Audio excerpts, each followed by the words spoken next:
Hi everyone and welcome to the Professor Pride podcast. I'm of course your host, Professor Pride, and this is episode 4. And today is going to be so exciting because we're going to be talking about what's coming up in October, which is huge for our channel. We're going to be talking about the new format, how YouTube finally likes us again, which was kind of weird. So thank you, YouTube. Thanks, YouTube overlords. We're going to be talking about a whole bunch of different topics, and also talking about my boyfriend and I, what's going to be happening in the future for us. All of that coming up in today's podcast, so stick around. Also, if you want to skip to a certain chapter and talk about a certain topic, you can see the scroll bar at the bottom of the screen and just click your mouse or your finger across it and you'll see the different chapter markers. You can go to that specific chapter if you'd like to learn more about that without any other topics at hand. But we're going to start off by talking about October. Oh my God. So, if you're not aware, October is International LGBTQ History Month around the world, and we're just celebrating alongside it and working with that holiday because it's so important to cover history, I think. A lot of times history books and society and schools especially write over certain topics. For instance, they'll talk about Martin Luther King Jr., but being a major activist in civil rights movement, but they won't talk about Bayard Rustin, who was literally like his chief of staff and the guy who made the entire March on Washington what it was, you know? He was the guy who organized the March on Washington, which is where Martin Luther King Jr. gave his famous speech, right? And so they won't talk about Bayard Rustin because he was a gay man. There's a lot of these stories in society, like they'll talk about Roman times and the Roman Empire, but they won't talk about how gay and being trans was very prevalent in that society, how in Egyptian society being trans was very prevalent. They won't talk about these things because they don't want you to know that information. They want you to think about, oh yeah, there was pyramids, but the trans part, let's leave that out, you know? And so it makes kids think that, oh, this is not normal to be LGBTQ. And so it forces us to think inwardly and have internalized homophobia, internalized transphobia, and all of these different problems later in life, like depression and massive suicide rates, all these different things. And it's really sad because you look and you realize, like, these are grown adults bullying children by leaving certain parts of their education out on purpose because they don't want them to feel normal. That is insane to me. And so that's why every October we push for this education in all schools in America and beyond. That's why we dedicate an entire month long of broadcast to make sure that people know these things existed, you know, and these events happen. These people were gay. These people were trans. Like, let's not overlook this. This season for our October History Month, we're going to be talking about George Washington, how he was a gay man. We're going to be talking about how there was an intersex war hero. Like, all the founders of American photography were gay. Like, there's so many different things that in society looked over because they were gay or they were trans people, and they don't want to mention that part of the story, so they don't ever mention the other parts, you know? It's really a shame that our education system is leaving this out. And so we don't know exactly how many broadcasts we're going to do this month. In the 2 previous years that we've celebrated this holiday, in season 2 and 3 of our show, we celebrated this holiday by doing 31 episodes all month long. So 31 episodes in 31 days. And that is insane to do. The first year we did it, we did the last day of September, like literally at midnight, I'm writing 30 episodes and then I'm like recording all of them at like 2 a.m. because they're really short, you know. The first year we really didn't put a whole lot of effort into them, sadly. But I'm recording all of them at like 2 or 3 a.m. and I'm editing them as fast as possible. By 6 a.m., the first one goes out and I'm literally up all day editing all of these 30 videos. And I'm like, what just happened? Like, in the past 24 hours, 30 some videos have been written, edited, and recorded. You know, that's insane of a production schedule to do. I was so tired from that. But last year, I decided to do better. And So I basically just sat at the computer for about 2 weeks and wrote all 30 episodes. Plus, last year we decided to do a huge broadcast on October 11th, which is International Coming Out Day. We decided to do a State of the Union address for LGBT. That was a massive success, but we covered all of the different problems that society has for us, and we put on ourselves. It was a massive broadcast that talked about a lot. I'm really proud of that broadcast, but to do that again this year on top of 30 episodes would just be impossible. So we're not going to do that massive of a broadcast again, but we are going to do a special Happy International Coming Out Day broadcast on October 11th of this year. And then we're going to have, hopefully, 30 other history facts coming out to you this month. So one broadcast every single day, all October. But that's if we can do it in time. I just got done writing and shooting the first 7 episodes of that October History Month. I just got done doing that a couple minutes ago, and it's like 4 a.m. here in United States. So it's been one long day of writing and shooting.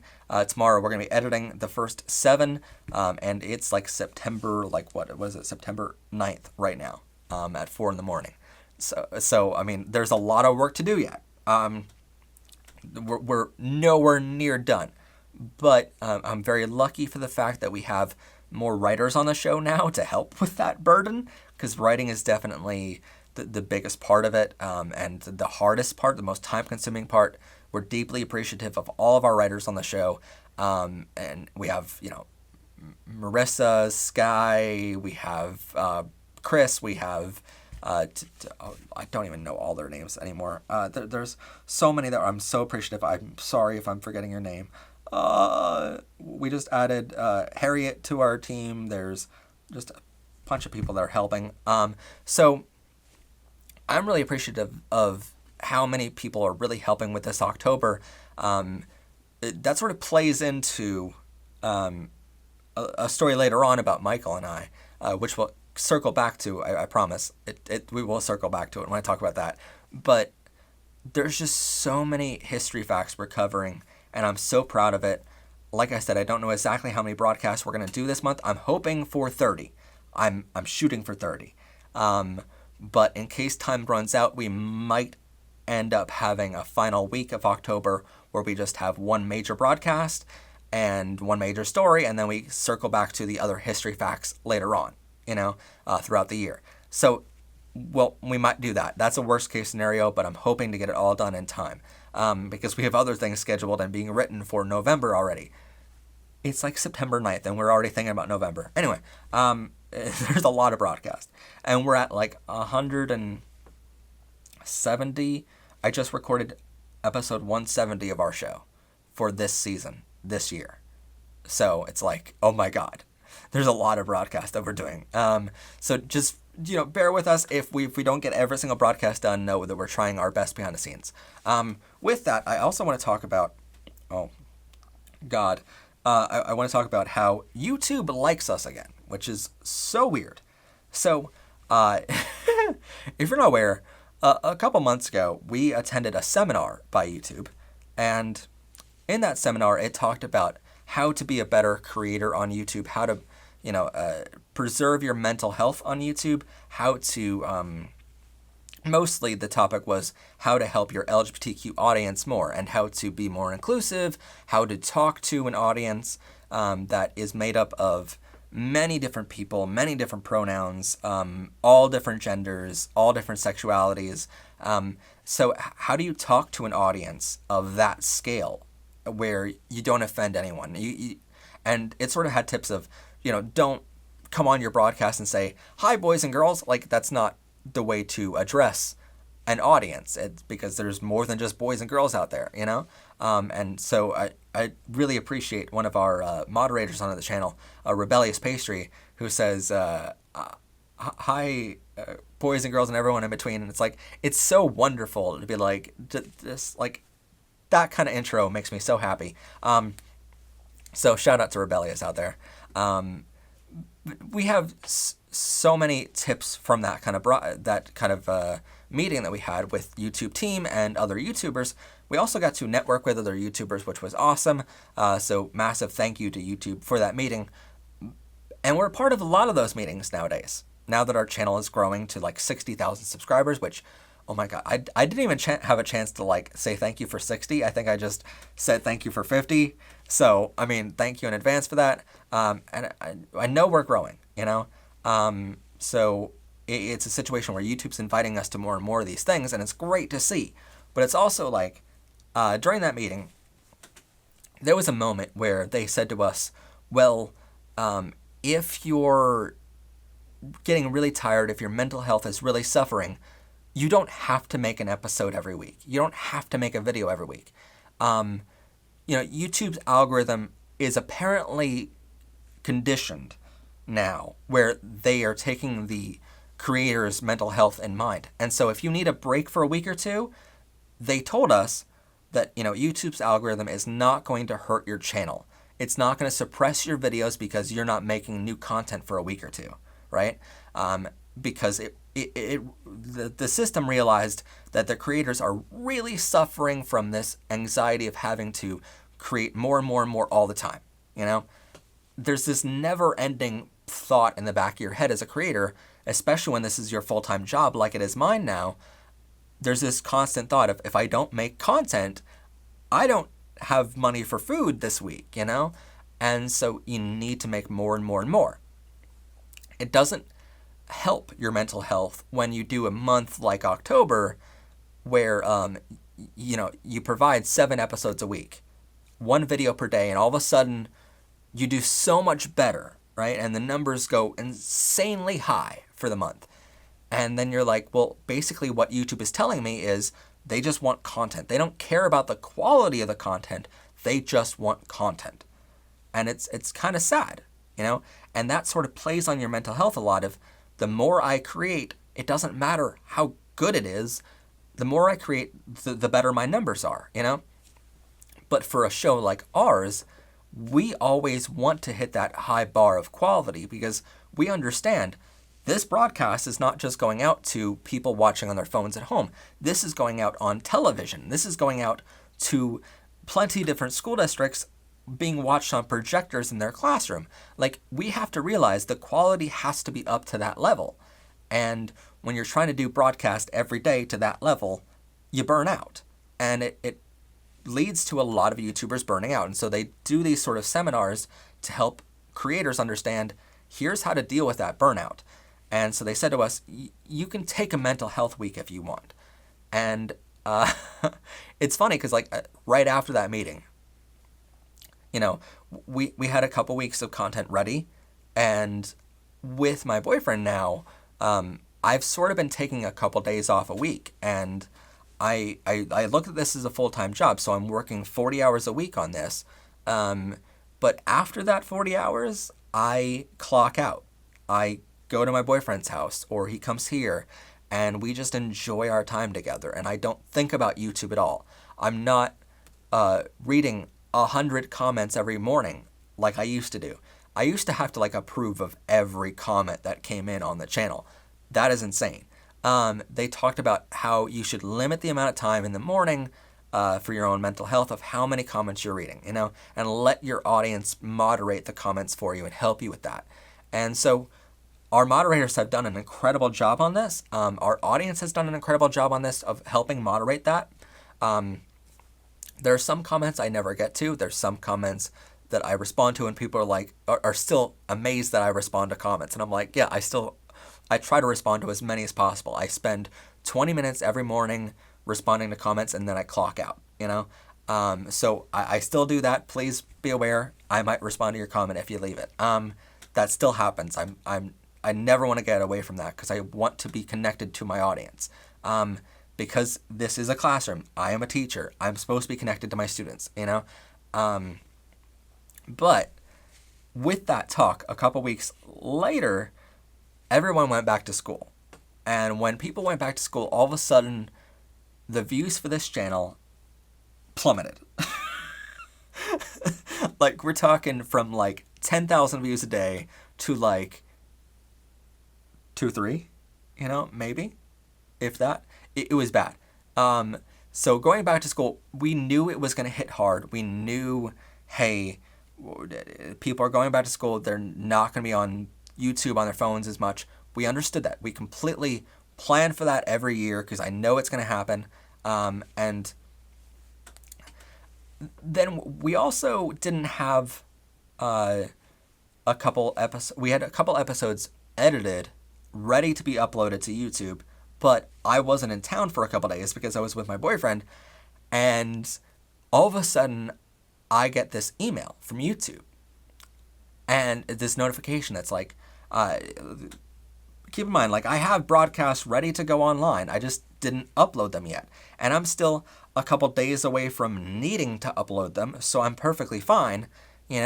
I know that I can upload them in plenty of time for YouTube to have them to send out to all of you, because a lot of people don't realize our show is made in advance. Like I said, this is September 9th right now. You're seeing this at the end of September, so things are made in advance, by the way. We're not like, unless it's live. Then and only then are you actually seeing it live. Generally speaking, we're making the episode about 3 weeks in advance. That's what we typically like. That's the threshold I like to have. But I was like, I have the broadcast ready. YouTube sends me a notification of, by the way, you're not uploading. And your channel is suffering because you're not uploading enough content right now. And I'm just like, I thought YouTube's algorithm didn't hurt you for taking a mental health break. I thought YouTube's algorithm doesn't squash your videos because you take some time off. And secondly, I still have content. I have it ready. I just didn't give it to YouTube yet. Like, give me some time here, YouTube, And so for about a week and a half or 2 weeks there, we got bogus from YouTube. And like, we're talking decimal numbers. And going from like 250 comments per day during August to having one comment all day during September. We were like, oh my God, what is happening, right? All of a sudden, I upload those episodes, and I got done another 2 episodes yesterday, and upload them for the end of September here. So we just edited the episode on LGBTQ animals and 50 parenting tips. We just edited both of those and uploaded those as well. So you're going to see that we uploaded, I think, like 5 videos, recently. And all of a sudden YouTube's like, oh, we have content again. And all of a sudden we have, thousands of views a day. All of a sudden now we're getting 150, 200 comments again a day. And it's like, oh my God. So YouTube does suppress your videos if you don't upload. This is weird. Isn't it kind of contradictory of what they said in that seminar? And I am bashing YouTube on this, because while I'm deeply appreciative that they give us opportunities, they provide a living for me now, and they also,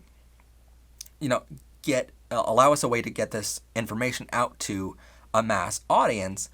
I'm deeply appreciative of them inviting me to seminars. Don't get me wrong here, but when you say in a seminar that we're not going to suppress your videos because of you taking a mental health break, well then when I take a break from uploading, not even for a mental health break, but when I take a break from uploading for a couple days, don't send me a notification saying, hey, by the way, we're going to suppress your videos until you upload more. That seems kind of counterproductive. That seems very contradictory of what you've said, So I don't like that too much, but YouTube likes me again, so hey, I can't complain. What I will say is, no matter how much YouTube's algorithm hates us, we're always going to keep to the quality that we want to keep here. There's a reason why we have a giant team. And I'm not going to sit here and sugarcoat it and say that, every team member helps on every video, because they don't. I don't expect them to. We don't pay our team members to do that. There are things we pay our team members to do. There are other things we don't pay them to do. And like moderators are not paid on our channel because we have a lot of them and they help massively, but they do it because they believe in the mission that we're after here of creating an LGBTQ safe place for all. They do it because they want that safe place to exist and they want to help in building that. So we're deeply appreciative of that, but we can't pay them hundreds of dollars a week to do it because we just don't have the budget. Yes, I earn a full-time living off of this job, but I spend 40 hours a week doing it. So, and plus, a lot of the ideas are things that I come up with, and a lot of times, 99% of our scripts are written by me still, so that's kind of interesting. And I'm the only person that films them, and I'm the only person that edits them. So, like, there's a lot of work done by the moderators, there's a lot of work done by the producers and the writers, but still majority of the work is, falls on me as the owner of the channel and as the main professor. It's like, I fully expect that, but I love it too. That's the hard part of me is like, yeah, I'll complain about YouTube a lot, but at the same time, I freaking love this job. Like, I wouldn't trade it for the world. Like, helping millions of people worldwide, like, who can say that they do that for a living, And legitimately, I've been in so many situations where I'm at dinner or something with my boyfriend, or, we're out shopping or whatnot, and I'll run into somebody and they'll come up and be like, oh my God, it's Professor Pride. And I'm just like, that makes me so happy.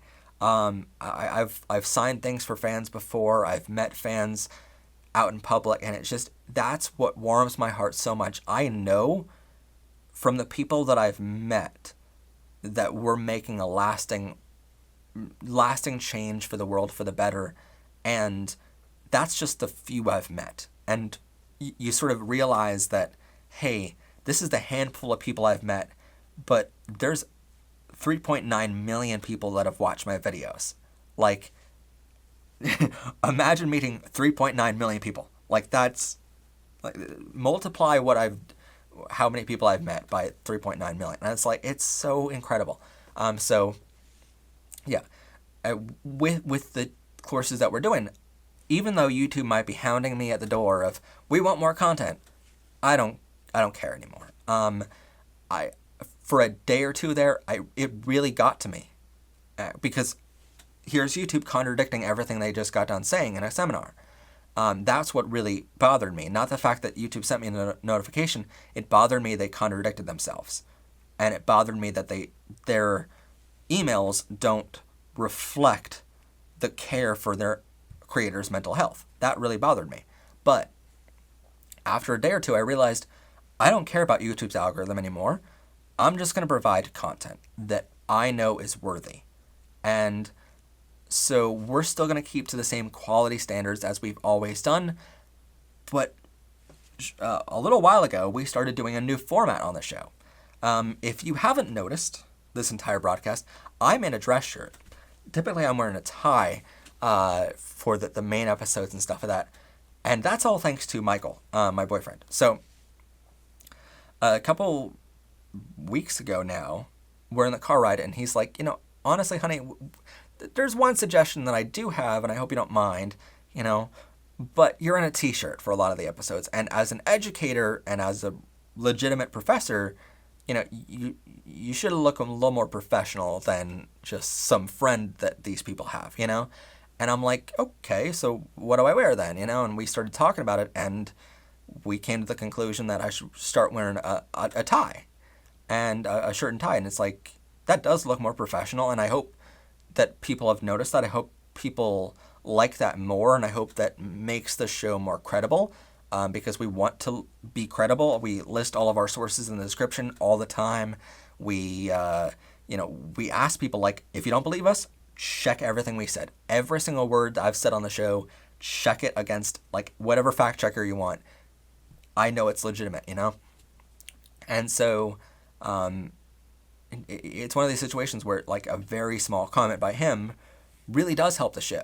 And I'm glad he said it, and I'm very, very appreciative of him giving constructive criticism in that way, because that's happened multiple episodes now where he's been there and he's been like, hey, let's improve this, and that's the best support I can get from a partner. And it's not just like, oh, that's perfect, honey, put it out. And it's like, no, I don't want that. I want a partner that's going to be able to go, hey, before you put this out, look at this scene. It needs to be better, So I'm really appreciative.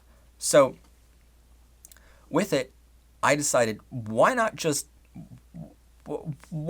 do more than just the outfit, And so on the show, you've noticed a new, what we call John Oliver effect on the show being implemented. You've seen me over here and graphics on the screen now, which is so different than the normal. So before, we used to have to have tiny little graphics in the corners and stuff like that. And we, generally speaking, wouldn't be able to cite many sources. We just had a little graphic on the screen coming on and saying, hey, all of our sources are listed in the description down below. Check it out. This is where we got our information from, Or we had to create these full screen graphics or half screen. There was a lot of graphics to the show. Now I'm like, you know what? Let's do the John Oliver effect. So if you've ever watched Last Week Tonight with John Oliver on HBO, it's a fantastic show. It is very similar to this show. Only we cover only LGBTQ topics. So every week on their show, they cover different topics ranging around the world. Every sort of topic you can imagine, they cover every week. And they have a team of 35 researchers to help their show, working full time. They're highly credentialed researchers and reporters. John Oliver delivers the show on Sunday nights at 11 on HBO. Not to shout out his show at all, but because HBO is this massive company owned by AT&T, horrible company. Anyway, so you sort of get this sense of this is a massive production that happens every week. Typically news shows that they deliver the news in a very news-like way of how just mundane talk, him, he makes it funny, and that's why I love watching his show so much.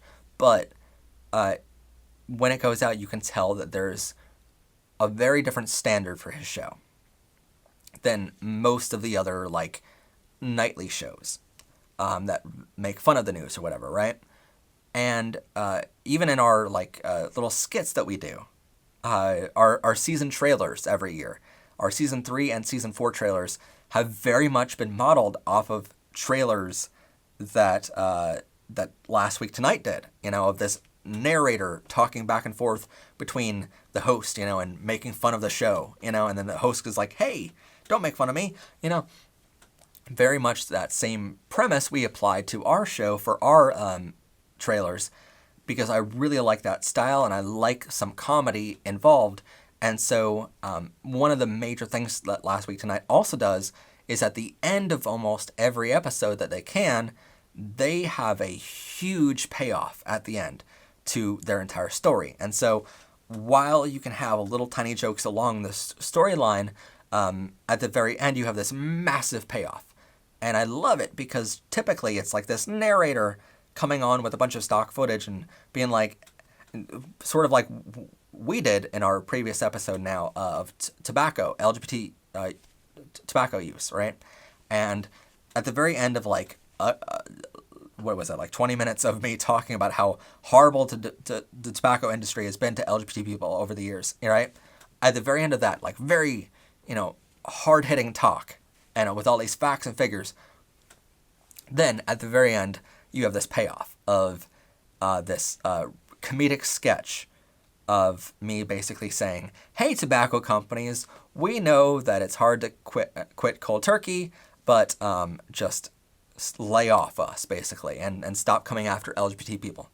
And it's this massive skit at the end of the video that's really, really funny, and I loved doing that. I love doing those sort of videos where I get to talk, give the facts, but at the same time make it funny for the audience.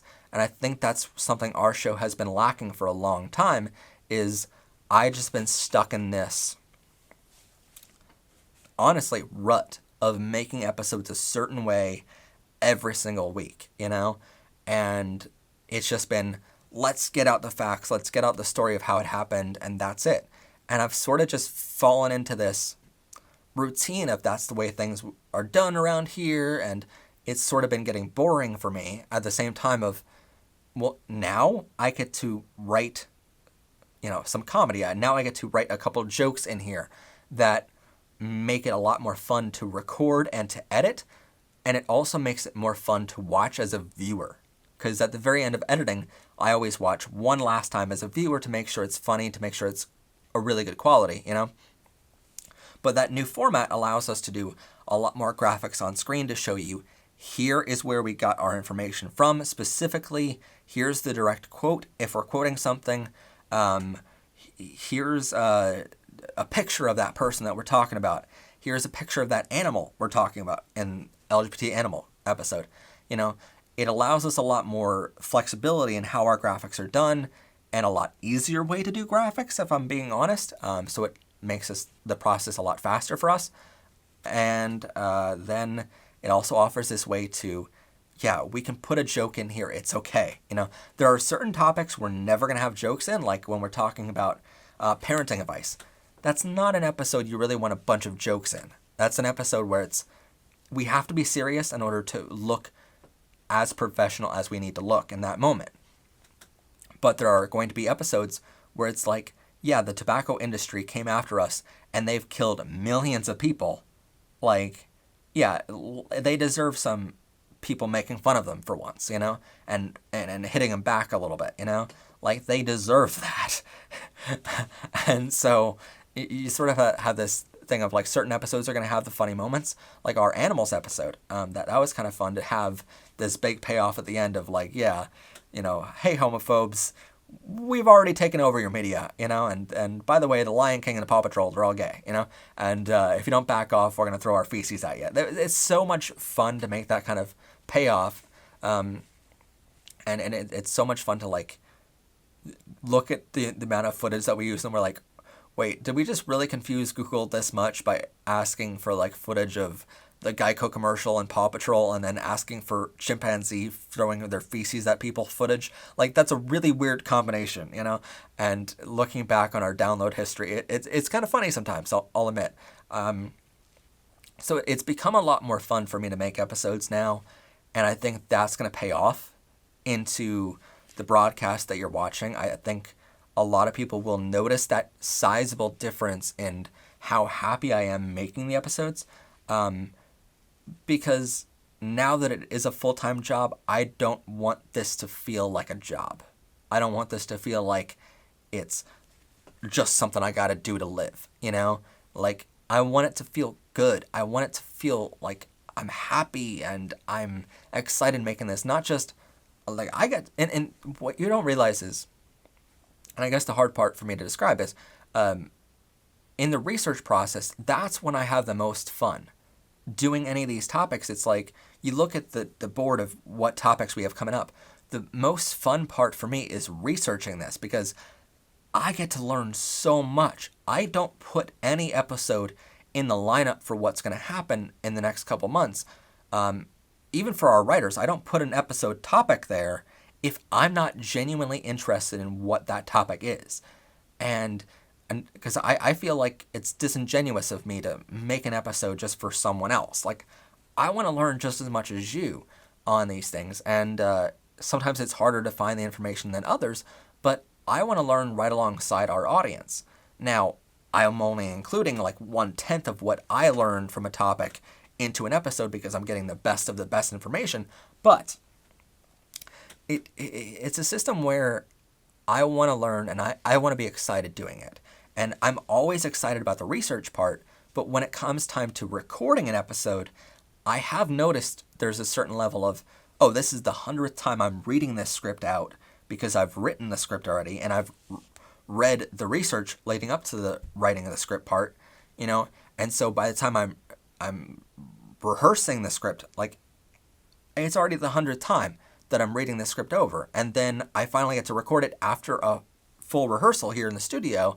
And I'm like, wow, this is really boring at this point because this information is not new to me, And so by the time it comes out to you, it can sometimes, that we've noticed, it can come off as, well, I'm not really interested in this topic, but I just want to read this teleprompter that says it a certain way, And that's not right either. And so I think by adding jokes and by adding these payoffs at the end of some of the episodes, it's going to really, really help my mental health and go, yeah, that joke is still funny when I'm reading it off in the teleprompter. Like, that's still fun for me, And it's going to be really fun for me editing that because I know what that joke is going to do. I know, by the payoff of this episode, what that audience member is feeling, I know what I'm like. By the time I got done the editing for the tobacco industry episode, I genuinely felt so angered at the tobacco companies. I needed that payoff at the end of the video to go, yeah, screw you, tobacco companies. Like, let's get back at them a little bit. Like, I felt like I wanted a little revenge against the tobacco company too, and I've never smoked a day in my life, And it's this system where it's like, that really helped me in editing, knowing that that's at the end of the episode. I knew that by the time I get there, I'm going to be so mad at the tobacco company that I'm going to need the payoff myself, just to have a joke there, And I loved that part of it, genuinely. Like, it's completely, like, revitalized my love for doing the show in this new format.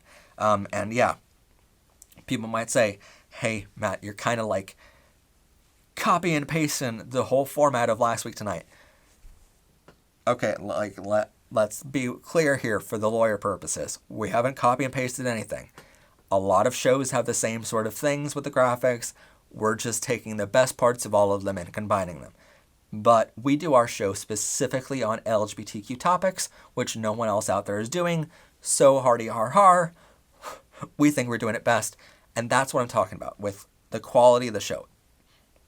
No matter how much YouTube wants content, I'm not going to give it content unless I am proud of the episode we're putting out. Unless I'm proud of the video, the graphics, and the audio, I'm not going to put an episode out because I don't feel right doing that. And that's sort of why I needed to reformat the show a little bit into this style where we have the graphics on the side of the screen, we have screenshots, that way you see all of this, we have brand new graphics packages. Every time there's a bar graph, a pie chart, like really cool, interesting graphics that you get to see, like the motion graphics actually, that's all new to the channel too. So I love making those, even though they take time, but it's so much fun making those because it brings the quality and the professionalism of every episode up so many notches that I get to be so proud when I watch it back at the end, So that's definitely something that we're going to be continuing in the future for a long time, I think, as long as it's working, But so far we've noticed that people like it so far, so definitely leave us know in the comments below if you like this new format, between the new look that I have of what I'm wearing every week, there are going to be episodes where it's more laid back, of course. Like if I'm doing an episode with Michael or something like that, you're definitely going to see me going back to a t-shirt for that because that's more casual. Podcast might be a t-shirt in the future, but for main episodes, I want to dress the part and look as I would a teacher in a classroom because legitimately I am a teacher and I'm a professor. Like, I have to realize that I can't be in a t-shirt every week. By the way, t-shirts are available now on the PBR merchandise store, link down below. Anyway, also, we got rid of a lot of the YouTube stuff. Oh my God. I just realized that too. So we follow, I'll get his name here really quick. A bunch of great like YouTube helper channels, right? And these helper channels are set up to, sell you a product and stuff like that, which we don't really buy into. It's a channel called Film Booth, BOOTH, Film Booth. Fantastic YouTube channel to help YouTubers out there. But one of the major takeaways we have from watching the episodes on that channel is to get right to the point. If you're an education channel, there's a lot of viewers for us. Even though we're providing a lot of great information, during the body of the episode. In our older episodes, we used to go and have a little hook in the beginning of, hey, here's what's going to happen in the episode coming up, and then we cut to our intro sequence, and then we come back from that, and I say, hi everyone, my name is Matt Haslam and Professor Pride, and welcome to Power Rainbows, everyone. I'm, of course, your host, Matt Haslam. On today's show, we're going to talk about this certain topic, but before we get to all that, please don't forget to like this video, comment down below your LGBTQ-friendly thoughts, hit that rainbow subscribe button so you don't miss out on new episodes of our show, and share this video with others. That all took like a minute and a half every single week. And then we got to the actual topic. It's like, no, get right to the information. That way people aren't clicking off. That way, people are getting what the information they want first and foremost, Then we also cut off a bunch of info at the end. So in years past and in months past, we used to have this really long outro sequence as well of, that's it for today, and please don't forget to support the channel by joining as a member of our as a Pride student to see behind the scenes content, which you can, by the way, you can do that. That's behind the scenes content and bloopers are available every week. That's cool, but join button down below. Anyway, and we said don't forget our merchandise store, and don't forget to like, comment, subscribe, and share. My name is Matt Haslam. Again, a lot of information that we just decided just to cut out from now on. And that way, when an episode ends, I'm saying, thank you so much for watching. Check out our episodes every single week. Have a good day, everyone, and goodbye. I love our new format where it's so short, sweet, to the point. And I've realized our audience really cares about the content and about the education so much that they don't really care about the YouTuber stuff of like, comment, share, and subscribe. You guys know that if you enjoy the educational content, you should like the video because it helps the video do better and get out to more people, and it also shows us what type of content that you like. For instance, for us, we know that the episode on corporate queerbaiting did insanely well, We don't always just look at the view count, we look at the like to dislike ratio to know how much people really liked that episode and the content we provided. So we look at it in the future of, what topics should we cover in the future that our audience would enjoy hearing about? What do you guys want to be educated on? If you're more interested in learning about history, this next month is definitely for you, but should we cover a history topic this week, or should we cover a science topic? Back and forth on all these different classes, and we go, all right, let's cover more literature than anything else because that's doing well.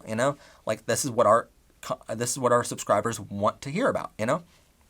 So we always go back to the like to dislike ratio, and you guys know by now that if you like a certain type of education, a certain topic or genre, then you should like that video because that helps us know, hey, let's make more literature classes in the future or whatever, right?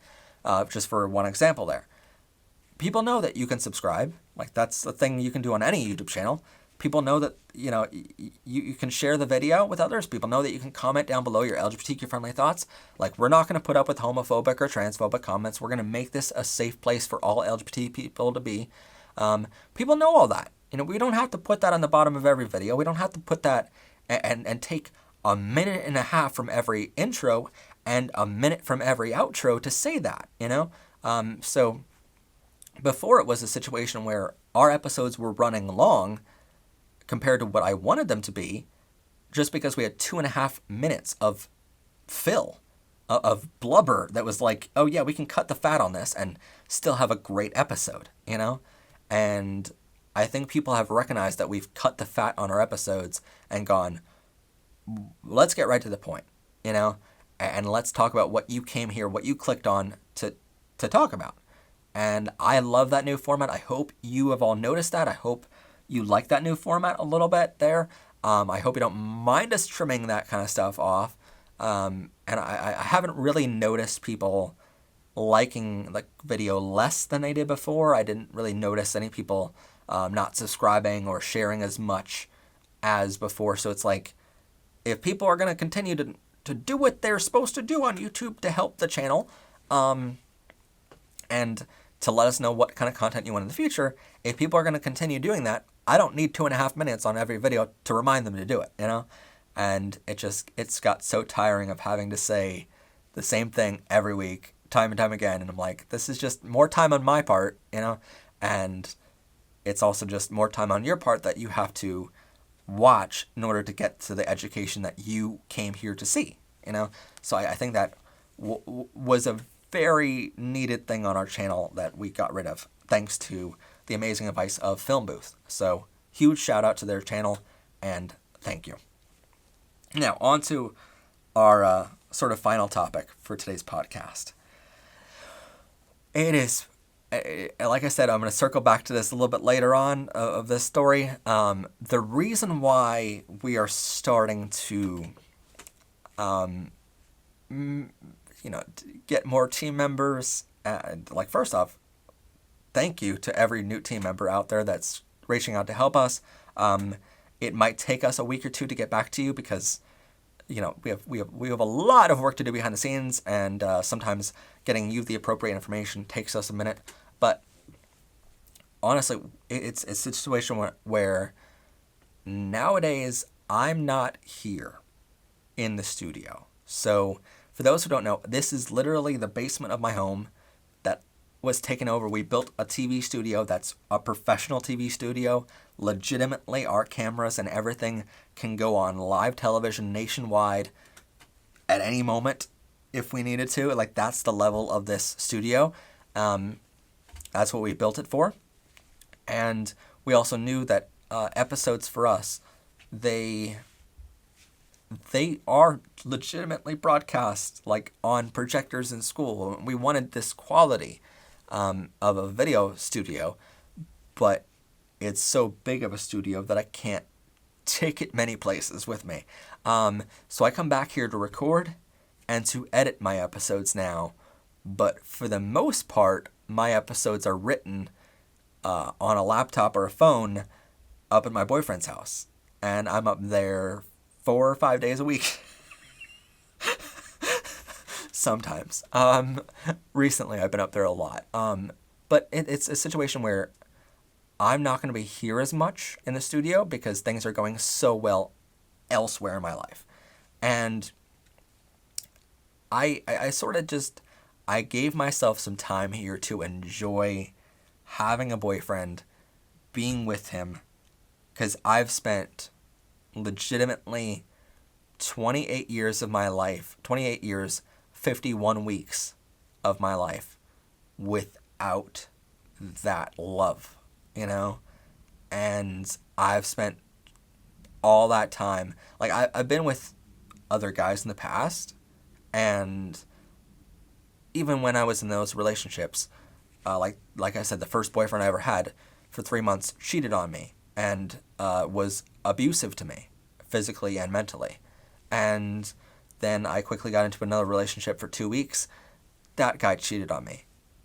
Another guy, a week or two later, I got into a relationship for 7 months, and he cheated on me 4 times with a dozen guys. And it's like I've had enough of my life where I felt alone even when I was in relationships, and enough of my life completely alone where I wasn't in a relationship, to the point of, I was suicidal for a long time there, and my depression really was getting to me, which is why, honestly, it wasn't just because people were asking for advice on how to overcome depression and self-harm.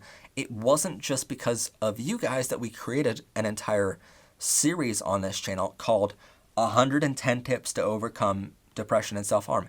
It wasn't just for you, it was for me too. I needed to overcome depression just as much in those moments. And so, and I feel like that series has helped a lot of people. Not enough people know about it, but it's a series that I always send to someone if someone reaches out to me and says they're suicidal. It's that's my go-to, here you go first, listen to this, I know it'll help, Sometimes people don't listen, and there's nothing I can do about that. As an educator, there's nothing I can do. But I will say that series helped my mental health too. But now that I'm in a relationship with someone fantastic that loves me back just as much as I love him, it's a situation where I needed to take a couple weeks to enjoy it. And while I'm out there helping him with his work and stuff like that, yeah, I just needed a couple weeks. And yeah, the channel got hurt over that a little bit with not uploading all those episodes that were sitting on my desktop. But I've waited my entire life for what I have now. And so now I feel like I have my dream career where I get to help people every day of my life. I get the man I always dreamed about, who loves me just as much as I love him. And very soon, we're looking at apartments together. And we're going to be very soon moving in together for the winter. And it's going so well. Like yesterday, I'm scripting out episodes, and I spent 4.5 hours on the phone with him still. Like, that's the level of the relationship we're at, where we never get tired of each other, and he's really proud of the work I do. He helps me with episodes. He helps me write episodes sometimes. He helps me come up with topics. Like, it's so amazing to have someone so supportive behind the scenes that's not just me. You know, it's not just me that believes in this show anymore. And while my entire team behind the scenes believes in the show, it's nice to have that partner there to come back to him and be like, hey, YouTube's treating me like crap right now. And for him to just hug me until it's okay, you know? It's so nice to unplug from YouTube and have time where I'm just like, you know what? Cuddles and movie time, you know? Like, let's just make tonight one of those nights, you know? It's just, I get to unplug. And that's so nice to just put down my phone and not think about YouTube for a couple hours.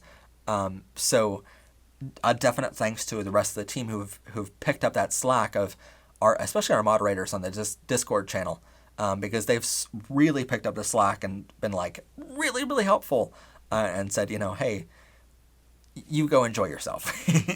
Like, you deserve this after so many years of putting up with bullcrap on your own, and like, of working so hard to build this channel up to what it is now. It's like I needed a little time to do away from it, and now, to be fair, I get to spend 2-3 days a week off from work completely, like, no matter what. And I like having time away so I can recharge and re-energize that rainbow battery, you know? And so it's really nice to have that, and, you know, like, really nice to have a boyfriend that can take me away from it all and just put me in a different mental state of, like, just happiness for a couple hours, you know? I love that. And the cuddles don't hurt either. And, you know, the adult fun times are really fun. Anyway, but on that, we're going to be doing an episode hopefully soon. Actually, on the Reading Pride broadcast that you've all seen this past month, he was my producer for that. He came out and helped me for 8 long hours out in the pouring rain, in the very humid hot weather. He came out and helped me for 8 hours with a 1-hour car ride to and a 1-hour car ride back. So 10 hours overall. He did all that. And when I was interviewing somebody in a booth for a vendor, he was going to the next booth asking them, like, hey, would you like to be a part of the show? And here's some information about us. And here's where the broadcast is going to end up. All you have to do is basically talk to the camera for a couple minutes and answer Matt's questions. He was a fantastic producer for that. And that's a level of a partnership that I've never dreamt of having. I thought someone would be like, yeah, they might love me back and stuff, but they won't want to have anything to do with the show, you know? And they won't want to help me. They want to be able to, you know, like, come out here and lug camera equipment around all day. No, he's not afraid to work. He's not afraid to help in that way. So I'm deeply appreciative of that level. And so you've definitely seen him as a producer and co-host of the show, because he helps so much more than I can ever imagine. And, I luckily get to help him on his job a little bit this month and return the favor a little bit, But that's a romance story for the ages, and I know we have big plans in the future.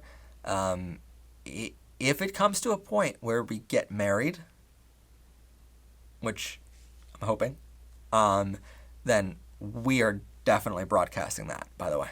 Like, that's going to be live streamed all day long. Like, the whole wedding, the whole reception, that is live streamed, no matter what. I don't care how much it costs. Like, you've been along with the journey for me for so many years. The LGBT community has helped me so much before I came out, that the whole reason this show exists is because I felt a responsibility. I felt like the community has given me so much. I just want to give back to, like, one kid out there, and continue that cycle of helping the next generation along. And so now that we've done that, I feel like you've all been a lot along this journey, and we've had, it was weird, because more people have watched us just kissing for like 3-4 minutes of making out on camera. Like 600 more people have watched that than our chapstick challenge video of the actual content it was made for, of like why we kissed, and doing this whole like fun little skit. It's like more people have watched us just making out, and I love that. It's so much. It is so funny for Michael and I to like look at the views and we're like, oh my god, so many people just want to see us kiss, But we've also gotten backlash over that video of that isn't what this channel is about, and I'm like, it's gay content. That's what this channel is about. It's showing how normal gay relationships are. And it's my boyfriend. I want to be proud of him, and I should be proud of him. I am proud of him, And so we've gotten a little bit of backlash over that we're not doing an educational, like, here's 100,000 facts in 20 minutes that you need to know about a certain topic. It was a sudden video of, let's just have some fun, get some chapstick, and, see if we can taste which one it is.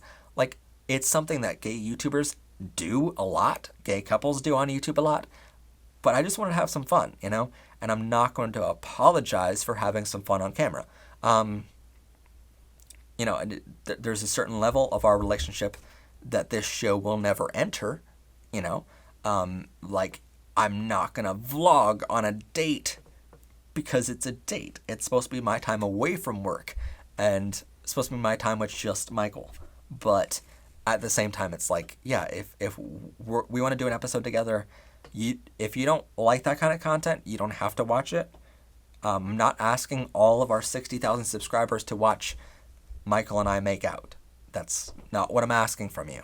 But know that for some people out there, like me as a child, seeing that kind of YouTube video from a gay couple lets me know that, hey, this is normal, Like, I'm as a child, I never saw a gay couple kiss on TV, but now YouTube has become literally like TV, And some YouTube shows like ours literally get broadcasted on TV, So we get to say, you know what, this is normal, and here's an image of what that looks like in real life, And I love that we can provide that. So I'm not going to stop making episodes like that. But I just wanted to address the very, very few people who have sort of condemned us in the comments for doing that episode.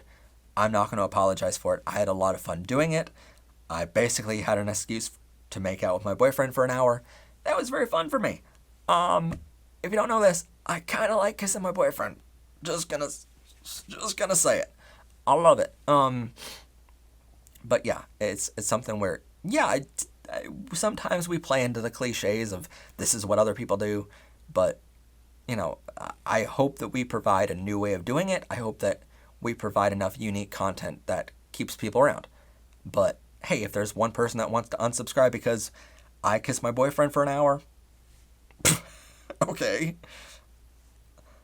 I kissed my boyfriend for an hour, So, but anyway, that's pretty much it for today. It was a really long day. I've been here recording for hours and hours and hours today. And I decided to do a podcast at the very end of that, which was an hour long. So that probably wasn't my best decision in the world. But hey, this is when we get to record. But yeah, look forward to new episodes I'm hoping every single day of October. We know we're going to definitely have a broadcast on October 11th for National Coming Out Day, International Coming Out Day. We know we're going to have at least 7 history fact videos, because I just got done recording 7 of them. Let's see the topics that I just got done recording. I don't know exactly which days they're going to be broadcasted on yet, because that's all decided once they're all made. Believe it or not, we legitimately make all the episodes first, and then we wonder about when it's going to be broadcast. So Blackout for LGBT Education, protest video, George Washington, the first gay president, the Social Purity Movement, episode number 3, John Morgan Wyson, the first openly gay mystery writer, how LGBTQ was accepted in the Civil War, how did Black, gay, and transgender people start working together, the gay founders of American photography. So that's the first 7 episodes that we recorded for History Month here. I'm so excited for you guys to see it. There's so much going to be covered. So much. If we can get it all done in time, it's going to be crazy. But it's a matter of getting it all done in perfect time. And after it's over, I'm going to take a break. But then we'll be back for weekly episodes until the end of the year. And we already have some November planned out. And the couple last episodes of the year, we're doing a broadcast on Thanksgiving night, I think. And on Christmas night, I believe. I believe all that's still happening. Don't quote me. I think we're going to do that because that was really successful last year of providing a holiday celebration with a family that truly does love people. A lot of times kids out there aren't in a family that loves them at home for being gay or trans or bisexual or asexual or agender. It's horrible to see that kids aren't accepted by their family members. And so last year, one of the best moments from the season, from season 3, was providing those holiday parties for Halloween, Christmas, and Thanksgiving, where we can just say, you know what, let's celebrate as our family in the LGBT, let's celebrate together, because this is the family that truly loves you, no matter who you are, no matter what your gender, no matter what your sexuality. Let's all celebrate. Let's just have a good time. And I loved that part of it.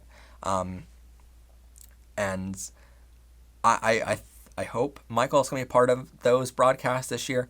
We're not going to do a Halloween one, but for Thanksgiving and Christmas, we very well might do a celebration for both those holidays, and I very much hope that as many of our team members are a part of that as possible.